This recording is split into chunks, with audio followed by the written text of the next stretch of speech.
Welcome to APDSC 2025 10వ తరగతి social సాంఘిక శాస్త్రం చూద్దాం. సాంఘిక శాస్త్రం 10వ తరగతి. గాంధీజీ 20వ శతాబ్దపు అత్యంత ముఖ్యమైన వ్యక్తిగా మహాత్మా గాంధీ గుర్తింపు పొందాడు. అతడి గురించి ఆల్బర్ట్ ఐన్స్టీన్ ఇలా అన్నాడు: ఇలాంటి మనిషి ఒకరు రక్త మాంసాలతో ఈ భూమి మీద చరించాడని భవిష్యత్తు తరాలు నమ్మటం కష్టం.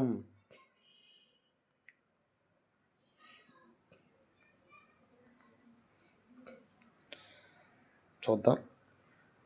అసాధారణ జీవితం, సాహసం, గౌరవం, ఖ్యాతితో నిండిన జీవితం. అక్కడ మీరు కోటి మందితో పాటు కోటి మందిలో ఒకరు ఉన్నత శిఖరాలను అధిరోహించండి. సాంఘిక శాస్త్రం 10వ తరగతి.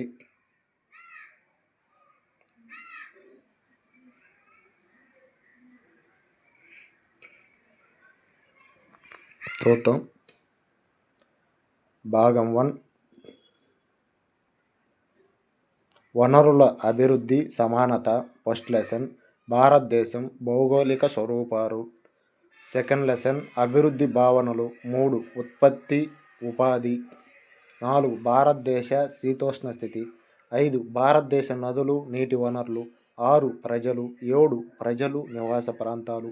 8 ప్రజలు వలసలు. 9 రాంపురం గ్రామ ఆర్థిక వ్యవస్థ. 10 ప్రపంచీకరణ. 11 ఆహార భద్రత. 12 సమానత సుస్థిర అభివృద్ధి. భాగం 2 సమకాలీన ప్రపంచం భారతదేశం. 13 ప్రపంచ యుద్ధాల మధ్య ప్రపంచం 1900 - 1950. భాగం 1 14 ప్రపంచ యుద్ధాల మధ్య ప్రపంచం 1900 - 1950. భాగం 2 వలస పాలిత ప్రాంతాల్లో జాతి విముక్తి ఉద్యమాలు. 16 భారతదేశ జాతీయ ఉద్యమం, దేశ విభజన, స్వాతంత్రం 1939 - 1947. 17 స్వతంత్ర భారత రాజ్యాంగ నిర్మాణం. 18 స్వతంత్ర భారతదేశం మొదటి 30 సంవత్సరాలు 1947 - 1977. 19 రాజకీయ ధోరణులు ఆవిర్భావం 1977 - 2000. 20 ప్రపంచ యుద్ధాల తర్వాత ప్రపంచం భారతదేశం. 21 సమకాలీన సామాజిక ఉద్యమాలు. 22 పౌరులు ప్రభుత్వాలు. పైన సూచించిన పీరియడ్లు నెలలు తాత్కాలిక ప్రాతిపదికన రూపొందించినవి కావున ఉపాధ్యాయులు విని అటు ఇటుగా మార్చుకోవచ్చు. ఓకే. ఫస్ట్ లెసన్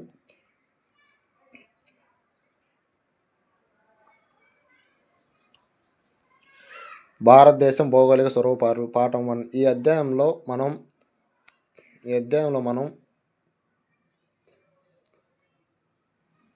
మనం భారతదేశ భౌగోళిక స్వరూపాల గురించి తెలుసుకుంటాం. తర్వాత రాబోయే అధ్యాయాల్లో భారతదేశ శీతోష్ణ స్థితులు, నదులు, నీటి వనరులు, ప్రజలు మొదలైన అంశాలు దేశ భౌతిక పరిసరాలతో ఏ విధంగా అనుబంధాన్ని కలిగి ఉంటాయో అధ్యయనం చేస్తాం. దేశంలో మీకు చూడాలని ఉన్న 2 ప్రాంతాలు కారణాలు చెప్పండి. ఇంతకుముందు తరగతుల్లో మీరు ఆంధ్రప్రదేశ్ భౌగోళిక స్వరూపాల గురించి ఏమి తెలుసుకున్నారు?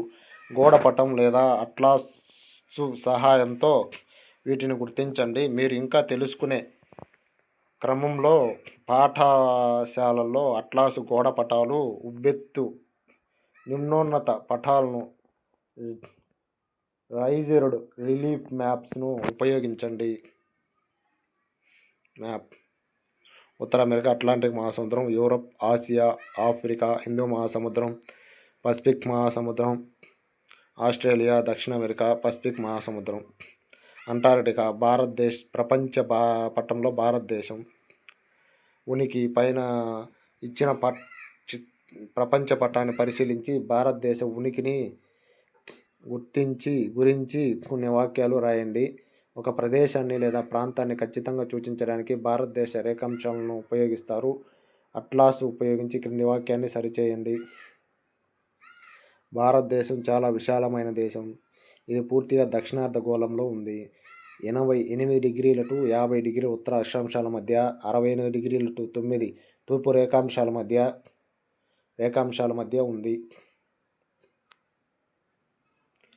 భారతదేశ ద్వీపకల్పం అనే పదాన్ని తరచుగా ఎందుకు ఉపయోగిస్తారు? పటం 1లో చూసి ఆర్కిటిక్ వృత్తంలో భారతదేశం ఉందని ఊహించుకోండి. అప్పుడు మీ జీవితంలో ఏ తేడాలు ఉంటాయి? అట్లాసులో ఇందిరా పాయింట్ను గుర్తించండి. దీని ప్రత్యేకత: ఆంధ్రప్రదేశ్ డాష్ ఉత్తర అక్షాంశాల మధ్య డాష్ తూర్పు రేఖాంశాల మధ్య ఉంది. మీ అట్లాసులో ఇచ్చిన స్కేలు ఆధారంగా ఆంధ్రప్రదేశ్ తీర పొడవు కనుక్కోండి. దీనివల్ల అనేక రకాల వృక్ష జీవజాతుల ఏర్పడి వివిధ రకాల పంటలు పండించడానికి అనువైన పరిస్థితులు కల్పించబడ్డాయి. జీవజాతులు ఏర్పడి వివిధ రకాల పంటలు పండించడానికి అనువైన పరిస్థితులు కల్పించబడ్డాయి. పొడవైన దీని తీర ప్రాంతం హిందూ మహాసముద్రంలో దీని స్థానం వల్ల చేపలు పట్టడానికే కాకుండా అనేక వ్యాపార మార్గాలకు దోహదం చేసింది. 9వ తరగతిలో మీరు అక్షాంశాలు, రేఖాంశాల గురించి, కాలం, స్థలం అనే అంశాల గురించి చదివారు కదా. మీ అట్లాసు సహాయంతో భారతదేశ రేఖాంశ విస్తరణ ఎంతో తెలుసుకోండి. భారతదేశానికి 82°30" తూర్పు రేఖాంశాన్ని ప్రామాణిక రేఖాంశంగా పరిగణిస్తారు. ఇది అలహాబాద్ గుండా పోతుంది. భారతదేశ ప్రామాణిక కాలానికి IST ఇండియన్ స్టాండర్డ్ టైం దీనినే ఆధారంగా తీసుకుంటారు. గ్రీన్విచ్ ప్రామాణిక కాలానికి GMT గ్రీన్విచ్ మీన్ టైం ఇది 5:30 గంటలు ముందు ఉంటుంది. పటం 2ను చూడండి. భారతదేశ సరిహద్దును గుర్తించండి. పటంలో ఉన్న స్కేలు ఆధారంగా బంగ్లాదేశ్తో భారతదేశ సరిహద్దు పొడవును అంచనా వేయండి. పక్కన ఇచ్చిన పరిశీలనలో అహ్మదాబాద్, ఇంపాల్లో సూర్యోదయ, సూర్యాస్తమయాలు తెలిపేవి ఏవి? కారణాలను వివరించండి. తేదీ, ప్రదేశం జనవరి 5 సూర్యోదయం 5:59, సూర్యాస్తమయం 16:37. ప్రదేశం సూర్యోదయం 7:20, సూర్యాస్తమయం 18:05. టిబెట్ పీఠభూమి, హిమాలయాల దృశ్యం, వృక్షాలు లేకపోవడాన్ని గమనించండి. భారతదేశం ఉత్తర అక్షాంశం 37°6", దక్షిణ అక్షాంశం 8°4", పడమర అక్షాంశం 68°7", తూర్పు రేఖాంశం 97°25", తూర్పు నుంచి పడమరకు 22,933 కిలోమీటర్లు, ఉత్తరం నుంచి దక్షిణానికి 3,214 కిలోమీటర్లు. భారతదేశం ఉత్తర, దక్షిణ, తూర్పు, పడమరల విస్తీర్ణం ప్రామాణిక రేఖాంశం. భూగర్భ నేపథ్యం 9వ తరగతిలో భూపటలాల చలనాల గురించి మరొకసారి చదవండి. గోండ్వానా భూమిలో భాగంగా భూగర్భ నిర్మాణాలు, శిలా శైథిల్యం, క్రమక్షయం, నిక్షేపణం వంటి ప్రక్రియల వల్ల భారతదేశ భూభాగం నేలలు ఏర్పడ్డాయి. మిలియన్ సంవత్సరాల నుండి ఈ అంశాలు నేడు మనం చూస్తున్న భౌతిక స్వరూపాన్ని ఏర్పరిచి మారుస్తూ ఉంటాయి. ప్రపంచ ఈ భాగమంతా 2 ప్రధాన భూఖండాల నుంచి ఏర్పడింది. ఈ అంగారా భూమి లారేషియా, గోండ్వానా భూమి భారతదేశ ద్వీపకల్పం. గోండ్వానా ఈ భూభాగంలోనిది. 200 మిలియన్ల సంవత్సరాల క్రితం గోండ్వానా ఈ భూభాగం ముక్కలుగా విడిపోయి భారతదేశ ద్వీపకల్ప ఫలకం ఈశాన్య దిశగా పయనించి చాలా పెద్దదైన యూరేషియా ఫలకం అంగారా భాగంతో ఢీకొంది. ఇలా ఢీకొనడం వల్ల, తీవ్ర ఒత్తిడి వల్ల, లక్షల సంవత్సరాల క్రమంలో మూతపడే ప్రక్రియల వల్ల పర్వతాలు ఏర్పడ్డాయి. ఇప్పుడు మనం చూస్తున్న హిమాలయాలు ఈ ప్రక్రియల వలన ఏర్పడినవే. ద్వీపకల్ప పీఠభూమిలో ఉత్తరంచులు పగిలిపోవడం వల్ల ఒక పెద్ద లోయ ఏర్పడింది. కాలక్రమంలో ఈ లోయ దక్షిణాది నుంచి హిమాలయాల నదులు, దక్షిణాది నుంచి ద్వీపకల్ప నదులు తెచ్చిన ఒండ్రుతో మేట వేసింది. దీని ఫలితంగా భారతదేశంలో విస్తారమైన ఉత్తర సమతల మైదాన ప్రాంతాలు ఏర్పడ్డాయి. భారతదేశ ఈ భూభాగంలో ఎంతో వైవిధ్యం ఉంది. ఈ ఈ ఉపరితలం పైన ద్వీపకల్ప పీఠభూమి ఎంతో పురాతనమైనది. భారతదేశ ఉత్తర మైదానాలు ఏర్పాటుకు దోహదపడిన హిమాలయ ద్వీపకల్ప నదులను పేర్కొండి. హిమాలయాలు కోట్ల సంవత్సరాల క్రితం ఏర్పడగా వేట సేకరణపై ఆధారపడిన తొలి మానవులు సంవత్సరాల క్రితం భూమి మీద ఆవిర్భవించారు. ఉపగ్రహ చిత్రంలో హిమాలయాలు, ఉత్తర మైదానం, థార్ ఎడారి. ముఖ్యమైన భౌగోళిక స్వరూపాలు. భారతదేశ భూభాగాన్ని కింద పేర్కొన్న భౌగోళిక స్వరూపాలుగా వర్గీకరించవచ్చు. హిమాలయాలు గంగా సింధు మైదానం, ద్వీపకల్ప పీఠభూమి, తీర ప్రాంత మైదానాలు, ఎడారి ప్రాంతం. 6 దీవులు. పటం 2ను పాఠశాలలోని ఉబ్బెత్తు నిమ్నోన్నత పటాన్ని చూడండి. మీ వేలితో కింద పేర్కొన్న వాటిని గుర్తించండి. దక్కన పీఠభూమి వాలు ఎటు ఉందో తెలుసుకోవడానికి గోదావరి, కృష్ణా నదుల ప్రవాహం వెంట మీ వేలు పోనివ్వండి. భూస్వరూపాలు, ఎత్తులు, దేశాలను పేర్కొంటూ బ్రహ్మపుత్ర నదీ మార్గం మొత్తాన్ని వర్ణించండి. హిమాలయ పర్వతాలు ఒక చాపం వలె పడమర నుంచి తూర్పుకు 2400 కిలోమీటర్ల పొడవును విస్తరించి ఉన్నాయి. పశ్చిమ ప్రాంతంలో ఇవి 500 కిలోమీటర్ల వెడల్పు ఉండగా మధ్య తూర్పు ప్రాంతాల్లో 200 కిలోమీటర్ల వెడల్పుతో ఉంటాయి. అంటే పశ్చిమ ప్రాంతాల్లో వెడల్పు ఎక్కువ. విభిన్న ప్రాంతాల్లో పర్వత ఎత్తుల్లో కూడా వ్యత్యాసాలు ఉన్నాయి. హిమాలయాల్లో సమాంతరంగా ఉండే 3 పర్వత శ్రేణులు ఉన్నాయి. ఈ విశాలమైన పీఠభూములతో పర్వత శ్రేణులు వేరు చేయబడి ఉన్నాయి. అన్నిటికంటే ఉత్తరాన ఉన్న పర్వత శ్రేణి హిమాలయ పర్వతాలు లేదా హిమాద్రి అని అంటారు. ఇంపార్టెంట్. ఈ శ్రేణి అవిచ్ఛిన్నంగా ఉంటూ పర్వతాల సగటు ఎత్తు సముద్ర మట్టం నుండి 6100 కిలోమీటర్లు ఉంటుంది. హిమాద్రి శ్రేణి మంచుతో కప్పి ఉంటుంది. ఇక్కడ మీకు హిమానీ నదులు కనబడతాయి. మంచు పేరుకుపోవడం, హిమానీ నదులు కరుగుతూ కదలడం వంటి వార్షిక చక్రం ద్వారా జీవనదులకు నీటిని అందిస్తాయి. హిమాద్రికి దక్షిణాన ఉన్న పర్వత శ్రేణిని నిమ్న హిమాలయాలు అంటారు. ఈ శ్రేణి బాగా ఎగుడు దిగుడులతో ఉంటుంది. ఇది బాగా ఒత్తిడికి గురైన రాళ్ళు ఉంటాయి. ఈ పర్వత ఎత్తు 3700 to 4500 మీటర్ల మధ్య ఉంటుంది.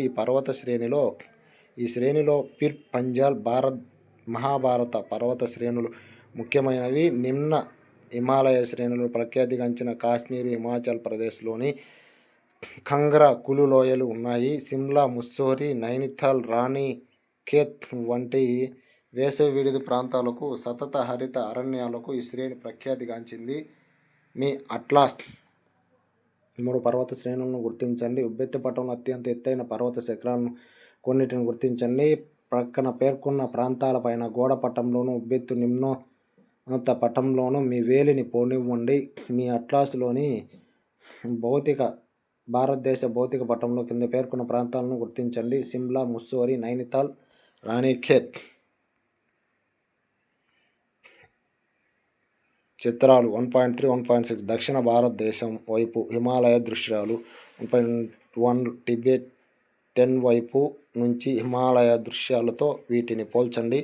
ఈ చిత్రాలు హిమాలయాల్లో ఉండే విభిన్న వృక్షజాలాన్ని సూచిస్తాయి. ఈ పర్వత ప్రాంతాలు 5 స్థాయిల ఎత్తులతో విభజించబడి ఉన్నాయి. కొన్ని ప్రధాన వృక్షజాతులు ఉన్నాయి. వృక్షజాతులు లేకపోవడం: శృంగార చెట్లు లెవెల్ 2, గడ్డి మాత్రమే లెవెల్ 3, శృంగార చెట్లు లెవెల్ 4, వెడల్పాటి ఆకులు గల చెట్లు లెవెల్ 5, చిత్తడి అడవులు 1.3, సిక్కింలోని లోతైన ఏటవాలు లోయలు 1.4, హిమాలయాల్లోని సోపాన వ్యవసాయాన్ని నదీ మార్గంలో గులకరాలను గుర్తించండి 1.5, హిమాలయను వివిధ ఎత్తుల వృక్షజాతులను చూపించే చిత్రం 1.6, మేఘాలయలోని మాక్ డో టింపెప్ లోయ దృశ్యం. హిమాలయాల్లో అన్నిటికంటే దక్షిణాన ఉన్న శ్రేణిని శివాలిక్ శ్రేణి అని అంటారు. శివాలిక్ శ్రేణి 10 to 50 కిలోమీటర్ల వెడల్పులో ఉంటుంది. దీంట్లోని పర్వతాల ఎత్తు 900 to 1100 మీటర్ల మధ్య ఉంటుంది. ఈ శ్రేణిని వేరువేరు ప్రాంతాల్లో వేరువేరు పేర్లతో పిలుస్తారు. జమ్మూ ప్రాంతంలో జమ్మూ కొండలు అని, అరుణాచల్ ప్రదేశ్లో మిష్మి కొండలు అని, అస్సాంలో కచార్ కొండలు అని. ఇంపార్టెంట్. కచార్ కొండలు అని.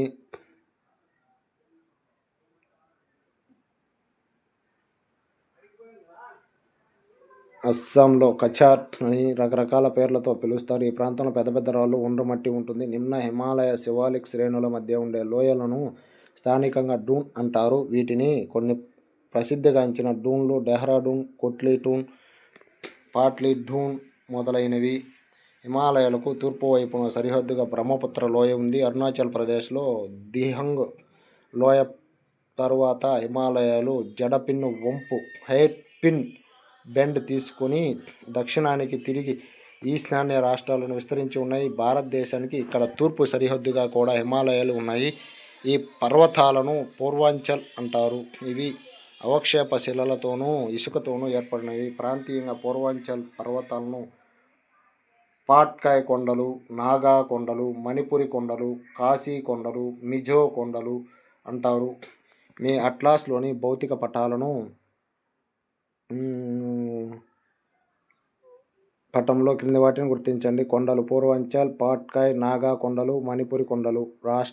రాష్ట్రాలు: హిమాలయాల వల్ల శీతోష్ణ స్థితి అనేక విధాలుగా ప్రభావితం అవుతుంది. ఇవి భారతదేశ ఉత్తర సరిహద్దులో రక్షణ కవచాలుగా ఉండి చలికాలంలో మధ్య ఆసియా నుండి వచ్చే చల్లటి గాలులను అడ్డుకుంటాయి. వేసవిలో వర్షాలకు పశ్చిమ కనుమలు దాటిన తరువాత ప్రాంతంలో ఋతుపవన తరహా శీతోష్ణ స్థితికి హిమాలయాలే కారణం. అవే లేకపోతే ఉత్తర ప్రాంతం పొడిగా ఉండేది. హిమానీ నదుల నుండి నీళ్లు అందటంతో హిమాలయాల నదులు సంవత్సరం పొడవునా నీళ్లు కలిగి ఉంటాయి. ఈ నదులు కొండల నుంచి క్రిందికి తెచ్చే ఒండ్రుమట్టి వల్ల మైదాన ప్రాంతాలు చాలా సారవంతంగా మారాయి. గంగా సింధు నది మైదానం. 3 హిమాలయాల నదులైన గంగా, సింధు, బ్రహ్మపుత్రలు వాటి ఉపనదుల వల్ల విశాల ఉత్తర మైదానం ఏర్పడింది. మొదట్లో 2 కోట్ల సంవత్సరాల క్రితం అది తక్కువ లోతు ఉన్న పల్లెం మాదిరి ఉండేది. హిమాలయాల నుంచి వచ్చే నదులు తెచ్చిన రకరకాల ఒండ్రుమట్టి వల్ల క్రమేపీ పూడుకుంటూ వచ్చింది. భారతదేశం గంగా సింధు నది మైదానాన్ని ప్రధానంగా 3 భాగాలుగా విభజించవచ్చు. పశ్చిమ భాగం, మధ్య భాగం, తూర్పు భాగం. మధ్య ఉన్న భూములు గంగా మైదానం, హిమాలయాలు. మధ్య ఉన్నత భూములు గంగా మైదానం, హిమాలయాల అడ్డుకోత. పశ్చిమ భాగం హిమాలయాల నుంచి ప్రవహించే సింధు నది, దాని ఉపనదులైన జీలం, చీనాబ్, రావి, బియాస్, సట్లెజ్ ఏర్పడింది. సింధు నది పరివాహక ప్రాంతం అధిక భాగం పాకిస్తాన్లో ఉంది. కొంత భాగం మాత్రం భారతదేశంలో ఉన్న పంజాబ్, హర్యానా మైదానాల్లో ఉంది. ఈ ప్రాంతంలో సారవంతమైన అంతర్వేదులు డోబ్ అత్యధికంగా ఉన్నాయి. 2 నదుల మధ్య ఉన్న ప్రాంతాన్ని అంతర్వేది అంటారు. సెకండ్ వన్, మధ్య భాగం గంగా మైదానంగా ప్రఖ్యాతి పొందింది. ఇది గగ్గర నది నుంచి తీస్టా నది వరకు విస్తరించి ఉంది. ఈ భూభాగం ప్రధానంగా ఉత్తరప్రదేశ్, బీహార్ రాష్ట్రంలో, కొంత హర్యానా, జార్ఖండ్, పశ్చిమ బెంగాల్ రాష్ట్రాల్లోనూ ఉంది. ఇక్కడ గంగా, యమునా నదులు, వాటి ఉపనదులైన సోన్, కోసి వంటివి ప్రవహిస్తాయి. తూర్పు భాగం ప్రధానంగా అస్సాంలోని బ్రహ్మపుత్ర లోయలో ఉంది. ఇది ప్రధానంగా బ్రహ్మపుత్ర నది వల్ల ఏర్పడింది. హిమాలయ నదులు క్రిందికి ప్రవహించే క్రమంలో రాళ్ళు, గులకరాళ్ళు వాటిని శివాలిక్ పర్వతాల పాదభాగంలో 8 to 16 కిలోమీటర్ల సన్నని మేకలుగా నిక్షేపణ చేస్తాయి. ఈ భూస్వరూపాన్ని భాబర్ అంటారు. ఇది బాగా సచ్ఛిద్రంగా PORUS ఉండి చిన్న నదులు, వాగులు దీని కింది నుండి ప్రవహించి క్రింది ప్రాంతంలో మళ్ళీ బయటకు వస్తాయి. దీనివల్ల చిత్తడి నేలలు ఏర్పడతాయి. దీనినే టెరాయి ప్రాంతం అంటారు. ఒకప్పుడు టెరాయి ప్రాంతంలో దట్టమైన అడవులు. అస్సాంలోని బ్రహ్మపుత్రలోని ఒక గ్రామం.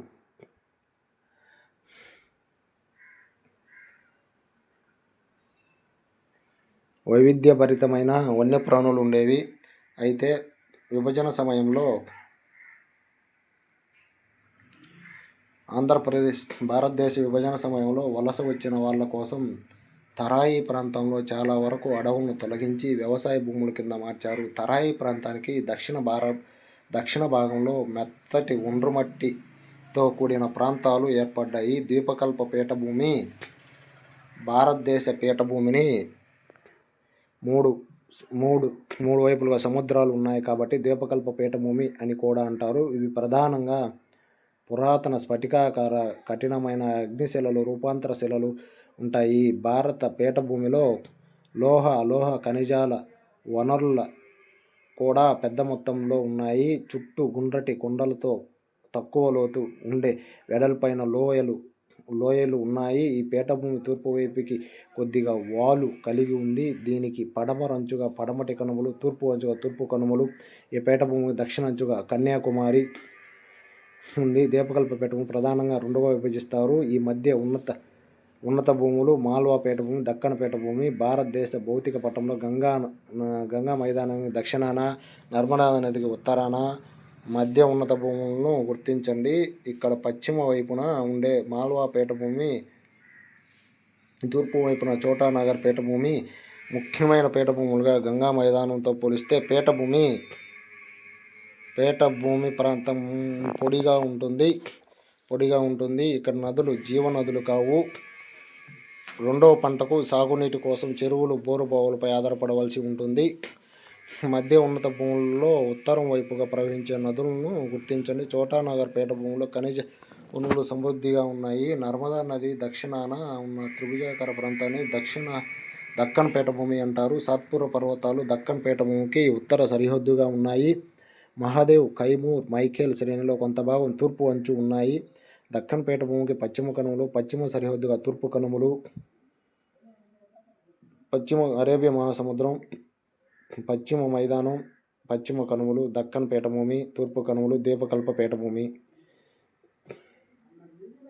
మీ అట్లాస్లోని భారతదేశ భౌతిక పటంలో ఉబ్బెత్తు నిమ్నోత్త పటంలోని కింది వాటిని గుర్తించండి. మాల్వా పీఠభూమి, బాఘేల్ఖండ్, రాజా మహల్ కొండలు, చోటానగర్ పీఠభూమి. అట్లాసు సాయంతో టిబెట్ పీఠభూమితో పోలిస్తే పైన పేర్కొన్న పీఠభూములు ఎంత ఎత్తులో ఉన్నాయో పేర్కొనండి. తూర్పు సరిహద్దుగా నీలగిరి పర్వతాలు, దక్షిణ సరిహద్దుగా ఉన్నాయి. పడమటి కనుమలు పడమటి తీరానికి సమాంతరంగా ఉన్నాయి. పడమటి కనుమలు అవిచ్ఛిన్న శ్రేణులుగా ఉండే మధ్యలో కొన్ని కనుమలు తీర ప్రాంత మైదానాలకు ప్రవేశ ద్వారంగా ఉంటాయి. తూర్పు కనుమల కంటే పడమటి కనుమల ఎత్తు ఎక్కువ. ఈ కారణంగా దక్కన్ పీఠభూమి పడమటి నుంచి తూర్పుకి వాలి ఉంది. చిత్రం 1.9. పడమటి కనుమలు 1600 కిలోమీటర్ల పొడవును ఉన్నాయి. గుడలూరు వద్ద నీలగిరి పర్వతాలు పడమటి కనుమను కలుస్తాయి. ఇవి 2000 మీటర్ల ఎత్తు వరకు ఉన్నాయి. ప్రఖ్యాతిగాంచిన వేసవి విడిది అయిన ఉదగమండలం నీలగిరి పర్వతాల్లో ఉంది. దీనినే ఊటీ అంటారు. ఈ నీలగిరి పర్వతాల్లో ఎత్తైన శిఖరం దొడబెట్ట 26-37 మీటర్లు. అనైముడి పళని తమిళనాడు, కార్డమం కేరళ కొండలు పడమటి కనుమలలోనివే. దక్షిణ భారతదేశంలో అన్నమలై కొండల్లోని అనైముడి 26-95 మీటర్లు ఎత్తైన శిఖరం. ఉత్తరాన మహానది లోయ నుంచి దక్షిణాన నీలగిరి పర్వతాల వరకు తూర్పు కనుమలు విస్తరించి ఉన్నాయి. అయితే తూర్పు కనుమలు విచ్ఛిన్న శ్రేణులు. పశ్చిమ కనుమల్లో పుట్టిన గోదావరి, కృష్ణా వంటి నదులు పీఠభూమి గుండా ప్రవహిస్తూ బంగాళాఖాతంలో కలుస్తాయి. తూర్పు కనుమల సగటు ఎత్తు 900 మీటర్లను మించదు. తూర్పు కనుమల్లో ఎత్తైన పర్వతం అరోయకొండ, చింతపల్లి ఆంధ్రప్రదేశ్ దగ్గర ఉంది. దీని ఎత్తు 1680 మీటర్లు. నల్లమల, వెలిగొండ, పాలకొండ, శేషాచలం వంటి తూర్పు కనుమలలోని భాగాలు. అగ్నిపర్వత ప్రక్రియల వల్ల నల్లరేగడి నెలలు ద్వీపకల్ప పీఠభూములు చెప్పుకోదగిన అంశం. భారతదేశ ఉబ్బెత్తు నిమ్నోత్త పట్టణంలో తూర్పు పశ్చిమ కనుమల ఎత్తులను టిబెట్ పీఠభూమి, హిమాలయ శిఖరాలతో పోల్చండి. పశ్చిమ కనుమలలోని అన్నమలై కొండలు, థార్ ఎడారి, ఆరావళి పర్వతాల వర్షాఛాయ ప్రాంతంలో థార్ ఎడారి ఉంది కాబట్టి ఇక్కడ వర్షపాతం తక్కువ. సంవత్సరం వర్షపాతం 100-150 మిల్లీమీటర్ల మధ్య ఉంటుంది. ఎడారిలో ఎత్తు పల్లాలతో ఉండే ఇసుక మైదానం అక్కడక్కడ శిలామయమైన బోడిగుట్టలు ఉంటాయి. పశ్చిమ రాజస్థాన్లో అధిక భాగం ఎడారి విస్తరించి ఉంది. ఇక్కడ శుష్క వాతావరణం ఉంటుంది. చెట్లు తక్కువ. వర్షాకాలంలో వాగులు ఏర్పడి ఆ కాలం అయిపోవడంతోనే కనుమరుగు అవుతాయి. ఈ ప్రాంతంలో ఉన్న ఒకే ఒక్క నది లూని. ఎడారిలో ప్రవహించే నది కాలువల్లో నీరు సముద్రానికి చేరకుండా సముద్రాల్లోనికే అంతర్జాతీయ ప్రవాహం ప్రవహిస్తాయి. దేశంలో అత్యంత పొడవైన ఇందిరాగాంధీ కాలువ 650 కిలోమీటర్లు థార్ ఎడారికి నీళ్లు అందిస్తుంది. దీని కారణంగా ఎడారి ప్రాంతంలో ఎన్నో హెక్టార్ల భూమి సాగులోనికి వచ్చింది. థార్ ఎడారి ఒక ఆవాస ప్రాంతం. తీర మైదానాలు ద్వీపకల్ప పీఠభూమి దక్షిణ భాగంలో పశ్చిమ అరేబియా మహాసముద్రం వెంట, తూర్పున బంగాళాఖాతం వెంట సన్నటి తీర ప్రాంత మైదానాలు ఉన్నాయి. పడమటి తీర మైదానం రాన్ ఆఫ్ కచ్ వద్ద మొదలయ్యి కన్యాకుమారి వరకు ఉంటుంది. తూర్పు తీర మైదానం కంటే పడమరి తీర మైదానం వెడల్పు తక్కువ. ఈ తీర ప్రాంత మైదానం ఎత్తుపల్లాలుగా ఉండి కొండలతో వేరు చేయబడి ఉంటుంది. దీన్ని 3 భాగాలుగా విభజించవచ్చు. కొంకణ్ తీర ప్రాంతం, ఇది ఉత్తర భాగం మహారాష్ట్ర, గోవాలో విస్తరించి ఉంది. కెనరా తీరం ప్రాంతం, ఇది మధ్య భాగం కర్ణాటకలోని తీరం దీని కిందకు వస్తుంది. సుందర్బన్ మడ అడవులు. మలబార్ తీర ప్రాంతం, ఇది దక్షిణ భాగం ప్రధానంగా కేరళ రాష్ట్రంలో ఉంది. బంగాళాఖాత తీర ప్రాంత మైదానాలు ఎడల్పుగా ఉండి అధిక ఉపరితలం కలిగి ఉంటాయి. ఇది ఒడిస్సాలోని మహానది నుంచి మొదలై తమిళనాడులోని కావేరి డెల్టా వరకు విస్తరించి ఉంది. మహానది గోదావరి, కృష్ణ, కావేరి నదులతో ఏర్పడిన ఈ మైదాన ప్రాంతాలు చాలా సారవంతమైనవి. ఈ తీర ప్రాంత మైదానాలు స్థానికంగా వివిధ పేర్లతో పిలుస్తారు. అవి ఉత్కల్ తీరం ఒడిస్సా, ఇంపార్టెంట్ సర్కార్ తీరం ఆంధ్రప్రదేశ్, కోరమండల్ తీరం తమిళనాడు. గంగా సింధు మైదానాల్లో మాదిరి ఈ డెల్టా ప్రాంతాలు వ్యవసాయ పరంగా అభివృద్ధి చెందాయి. కోస్తా ప్రాంతాల్లో చేపల వనరులు కూడా సమృద్ధిగా ఉన్నాయి. ఒడిశాలోని చిల్కా సరస్సు, ఆంధ్రప్రదేశ్లోని కొల్లేరు, పులికాట్ సరస్సులు తీర ప్రాంత మైదానం. భౌగోళిక అంశాలు. భారతదేశ భౌతిక పటంలో డెల్టా ప్రాంతాలను గుర్తించండి. వాటి ఎత్తుల్లో తేడాలు ఏమిటి? గంగా సింధు మైదానాలతో వీటిని పోల్చండి. దీవులు.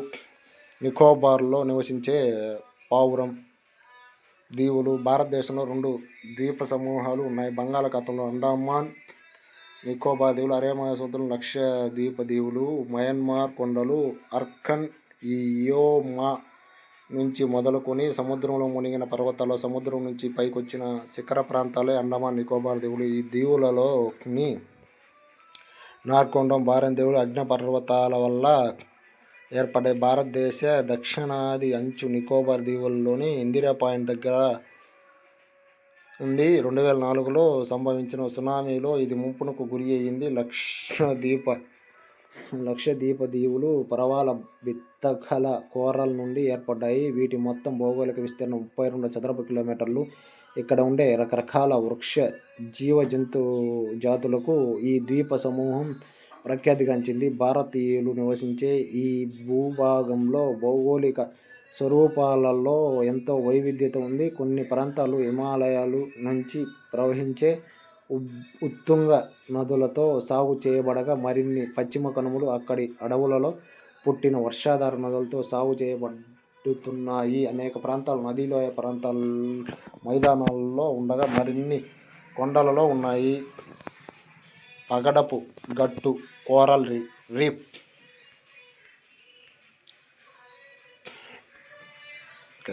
Okay. First lesson completed. Please subscribe my channel. Thank you.